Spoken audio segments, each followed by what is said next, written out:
କୁହନ୍ତି କି ପ୍ରଭୁ ନୃସିଂହନାଥ ନିଜେ ସ୍ୱୟଂ ଆବିର୍ଭାବ ହୋଇଥିଲେ। ଏକ ବ୍ରାହ୍ମଣକୁ ସ୍ୱପ୍ନଘାତ କରି କହିଥିଲେ କି ମୁଁ ଏହିଠାରେ ଅଛି ଆଉ ସେବେଠାରୁ ସିଏ ସେଠାରେ ପୂଜା ପାଆନ୍ତି। ମମି କୁହେ ଇଏ ହେଉଛନ୍ତି କଥା କୁହା ଠାକୁର। ଯିଏ ଯାହା ମାନସିକ କରେ ଠାକୁର ତାକୁ ପୁରା କରନ୍ତି। ସେଥିପାଇଁ କାହିଁ କୁଆଡୁ କେତେ ଦୂର ଲୋକ ସବୁ ଧାଇଁ ଆସନ୍ତି ପ୍ରଭୁଙ୍କ ପାଖକୁ। ଠାକୁରଙ୍କ ନିମନ୍ତେ ଏକ ନୂଆ ମନ୍ଦିର ତୋଳା ହଉଛି। ଆଉ ଆଜି ଥିଲା ବାବା ନୃସିଂହନାଥଙ୍କ ରତ୍ନମୁଦ ପୂର୍ଣ୍ଣୀକରଣ। ନିଜ ସକ୍ଷମ ହିସାବରେ ଭଗବାନଙ୍କୁ ସମସ୍ତେ କିଛି ନା କିଛି ଦାନ କରୁଥିଲେ। ଏହି ପିତ୍ତଳ ତମ୍ଭା ସୁନା ରୂପା ଧାନ ପୂର୍ଣ୍ଣୀକରଣ ହେବ। ଆଉ ଇଏ ହଉଛି ପୁରୁଣା ମନ୍ଦିର।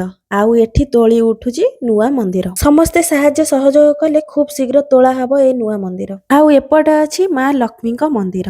ଆଜି ସେହିଠାରେ ପୂଜା ପାଠ ଭଜନ କୀର୍ତ୍ତନ ସବୁ ହେଉଥିଲା ସକାଳୁ ରାତି ପର୍ଯ୍ୟନ୍ତ।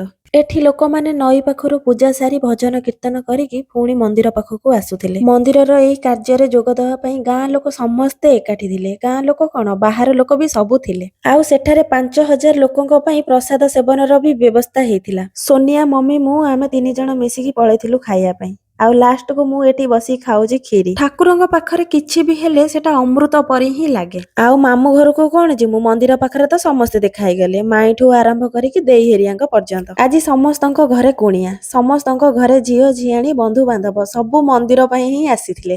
ସବୁ କହୁଛନ୍ତି ମୁଁ ମୋଟା ବୋଲି। କାହିଁ ଏ ଦୋଳି ତ କାହିଁ ଛିଣ୍ଡିଲାନି। ମୁଁ ତ ଭାବିଥିଲି ଛିଣ୍ଡିଯିବ ମୁଁ ବସିଲି, ହେଲେ ଛିଣ୍ଡିଲାନି। ମୋ ମାମୁଁ ଘରେ ଯୋଉ ରାସ୍ତା, ଏଇଭଳିଆ ହିଡ଼ ମିଡ଼ ରାସ୍ତା, ମାନେ ଏଇଥିପାଇଁ ମୁଁ ଯିବାକୁ ମନ କରେ ନା। ମୁଁ ଏମିତିଆ ରାସ୍ତାରେ ଗାଡି ଜମା ଚଲେଇ ପାରେ ନା। ଯେହେତୁ ମୋ ମାମୁଁ ଘର କୂଳରେ ପୁରା ନଈ, ଆମେ ସେଥିପାଇଁ ପଳେଇଲୁ ଟିକେ ବୁଲିବା ପାଇଁ। ଲୋକ ଆଉ ନଈକୁ ବ୍ୟବହାର କରୁନାହାନ୍ତି ବୋଲି ନଈ ଏବେ ଅପତରା ହେଇଗଲାଣି। ଆମେ 3 ଭଉଣୀ ଯାଇ ଟିକେ ଫଟୋ ଫଟୋ ଉଠେଇ ଦେଇକି ପଳେଇ ଆଇଲୁ। ଆଉ ଗାଇସ୍ ଦେଖନ୍ତୁ ଆମର ନଈ, ଆପଣ ଦେଖିପାରୁଥିବେ, ଆପଣ ତ ଦେଖିନଥିବେ କେବେ। ଦେଖନ୍ତୁ କୁମ୍ଭୀରଟେ ନା କଣ ବେ, କୁମ୍ଭୀରଟେ।